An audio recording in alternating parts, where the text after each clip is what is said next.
Hey book club fans, how is everyone doing? Welcome to my channel. If this is your first time here. If it's not, hi. My name is Carrington. I'm so glad that you guys have found me. I'm so glad that you guys are watching this video. I love talking about books. I love book clubs. I started my own book club at work. I know, who am I? Who am I? But yes, I started my own little book club at work, so I decided we could have a book club here where I just take a book that I've talked about in previous videos, ranking the last 5 books that I've read, my whatever month to be read list, and we're just going to do a book of the week, and we're just going to talk about a book. We are going to talk about a book. So this week's book that we're going to talk about in our little book club, please comment down below. I just want to say that. Please comment down below at any point, okay? If you have like questions, thoughts, comments, concerns, you want to build off of it, whatever the case may be, questions about the book that maybe I didn't cover, whatever, comment down below. You know, get involved in the conversation, although we're not live, right? I have a little bit too much social anxiety to probably ever go live. I just do. It's a lot of social anxiety, if we're going to be honest. Okay. So today's book is Go Ask Alice by Anonymous. If you have any trigger warnings, definitely go look them up. This one has to do with like drug use. So if that's something that like triggers you in any sort of way, this probably isn't going to be the book for you. But let's go ahead and we will dive on in with that little bit of information. As always, grab a drink, grab a snack, whatever the case may be. I am really on like this snack kind of a kick. Okay.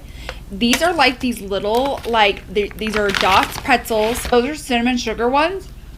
And if you have ever had and love cinnamon toast with butter and everything, those are so good because it even has like that buttery taste to it. So it has the crunch of toast. So it literally tastes like you're eating cinnamon toast. I love it.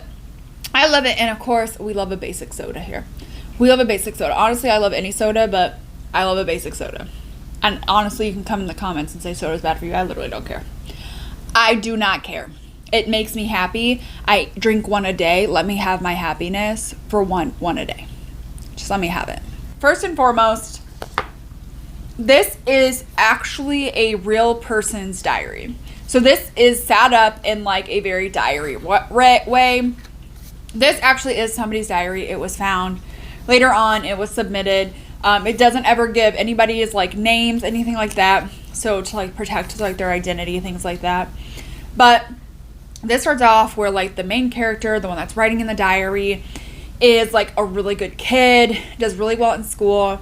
Their parents, her dad gets like a really good job, and so he moves the family where he is a principal I think he like is a dean of a university. I think that's what it is. And he's like doing really well at this job and he's like really excelling. So his daughter is now at like this new school and she's trying to like make friends, but she doesn't really feel like she falls into like any category of like people. Because you have like the ones that are like really like she categorizes them as like goody two shoes, like does well in school, you know, follows like the rules, things like that. And then she kind of feels like she doesn't really fit in with the outcasts either. You know, they do drugs, things like that. That's not something that she's really into. She then does meet like a friend and they start hanging out and they invite her to like this party and they start smoking some a drug that's legal in a lot of states, a medication that's legal in a lot of states for 18 and older, if you have a card, catch what I'm saying. But she didn't really want to partake. Then they started kind of moving into like the like heavier things and they slip her some LSD into a drink that she has, and then that's when she gets her first bout of like being high, and she is just like, wow, this is amazing, right? Like, this is amazing. Why didn't anybody tell me? And she is just like, I don't get why everybody said drugs were bad. Like, this is incredible. Like, I'm feeling amazing. I'm feeling like I'm on cloud nine, you know, like people are always saying, oh, don't do drugs, they're bad for you. And she's like, I don't understand why people would say that, because like this is the best experience ever. And then she like quits. So then she like, you know, comes down off of it. She's a little bit anxious about it, but she keeps like doing it. Like it keeps getting slipped in her stuff as she's hanging out with her kids, these kids, not her kids. And eventually it takes off, right? Eventually she is just so into the drugs. She starts hanging out with a drug dealer, and lo and behold, you know, of course, wild and crazy things happen. She ends up feeling really bad about the things that she's doing. You know, she's not doing well in school, skipping school, not really doing a lot with her parents, you know, things like that. And she's starting to feel really bad. So she feels the only way she can get out of this is by turning them into the police. She does. Now she's scared. So her and another girl take off. They run away. They go to California, and they're trying to like make money. They're trying to do whatever they can, start wherever they can to make money. Obviously, they are underage. So they meet this girl who runs a hotel, but like within the hotel is like illegal stuff that's going on as well, including like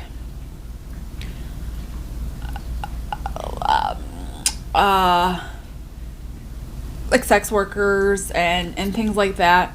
Then something goes really, really horribly wrong at one of the parties. They get roofied, and when they finally like recover from like the really horrible experience that they had with that, what they could remember, they were like, okay, we're done. So she calls her parents.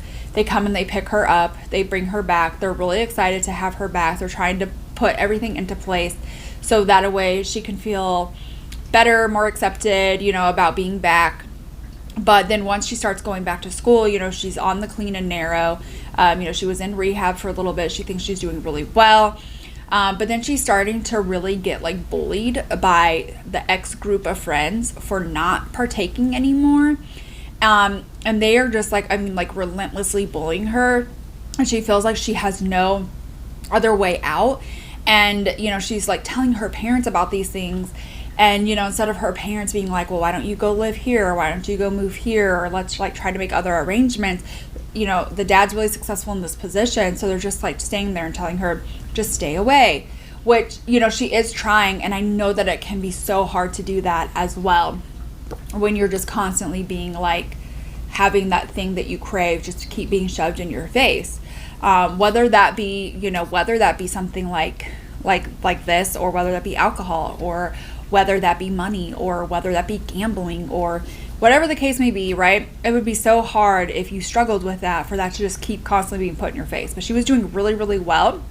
So because of all of that, like the relentless bullying, she then ran away again. This time she went to like Michigan, and she's trying to like work and just like maintain a good lifestyle. And again, she falls and slips back into her old ways. And then again, you know, she eventually has to like figure it out, turn around. She comes back, goes to another rehab stint, doing well. But then she gets a package of like toffee, and she thinks that like it was something her mom made, but it actually wasn't. And it was laced with a lot of narcotics, and it caused her to like lose her mind, like go into psychosis mode. Like substance abuse with psychotic features, and she had to be like institutionalized. Her juvenile officer, you know, since all of her prior behaviors, has landed her one. So like even like her juvenile officer is pushing for her to go and stay at this place. The parents are like, you know, have read the diary, and they're like, this was not her. You know, I think they laced the toffee, but they weren't able to prove that.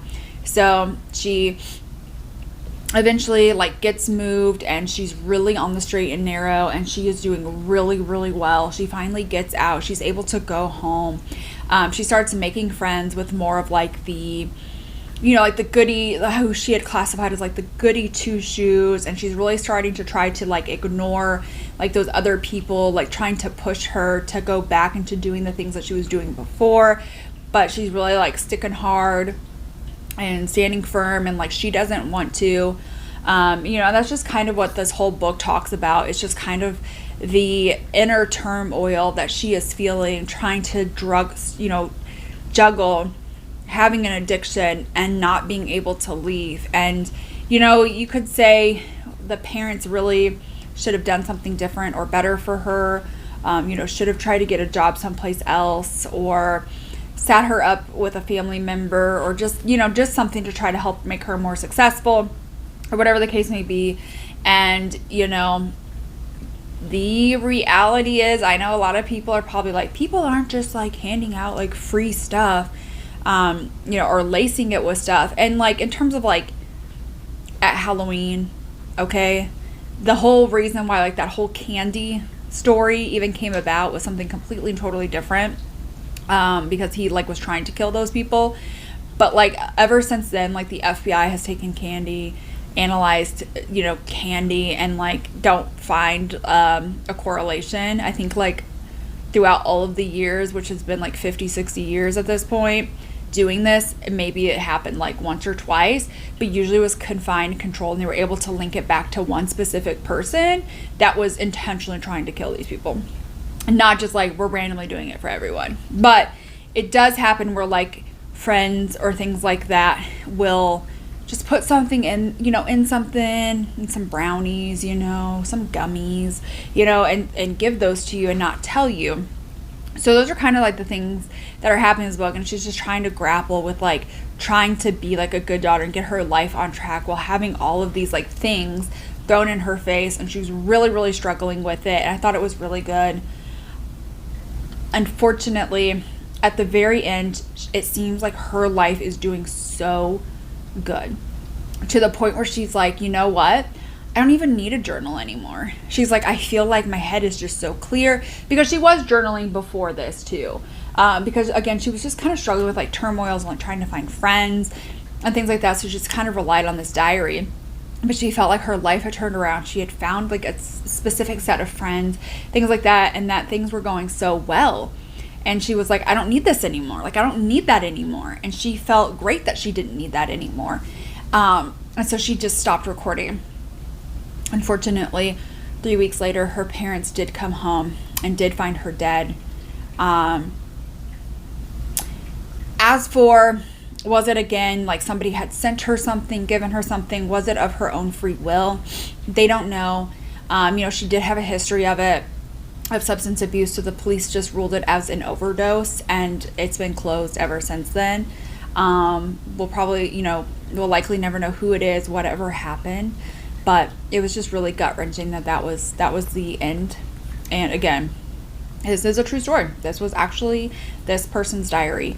So it was really good. It's a true story. It's a nonfiction. So if that's something that you're really into, I think you'll really enjoy this book. I really did. It's gut-wrenching. It's really sad. That's really sad, because she was someone's daughter. She was someone's friend. She was, she was someone's sister. And that's just the unfortunate part of addiction. And you can say, addiction starts with a choice. I mean, all things start with a choice, right? All things do. That doesn't mean somebody thinks that because they try a beer for one time, that they're not going to be an alcoholic. It's just kind of the same thing. And sometimes it's just, I feel like I'm struggling. I feel like I'm stuck. What can I do about it? And sometimes the only answer is that, or what they feel is the only answer is that, So whatever your thoughts may be on that whole issue, I think this is a very powerful book, a very, very good book. If you have read this, let me know what you think.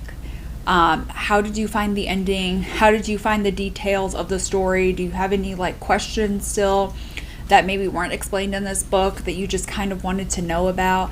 I kind of wanted to know what happened to all of her friends that she ran away to Michigan and California with. Where did they go? Because they come back with her, but that's it. Whatever happened to them? Are they still friends? Are they not? I'm guessing not. but then like whatever happened to them.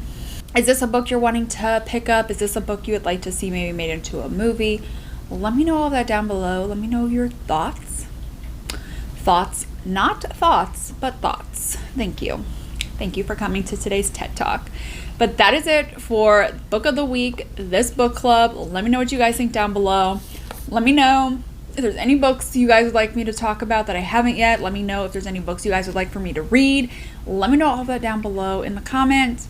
And don't forget to share any and all of your thoughts, feelings, questions, comments, concerns on this book. I'll be happy to answer them, talk to you, have a discussion. Don't forget, if you enjoyed this video, give this video a thumbs up. If you enjoy talking about books, makeup looks, the combination of the two, make sure you guys have subscribed. Click the little bell so you're notified of all my future uploads. And I will see you all in my next one. Bye.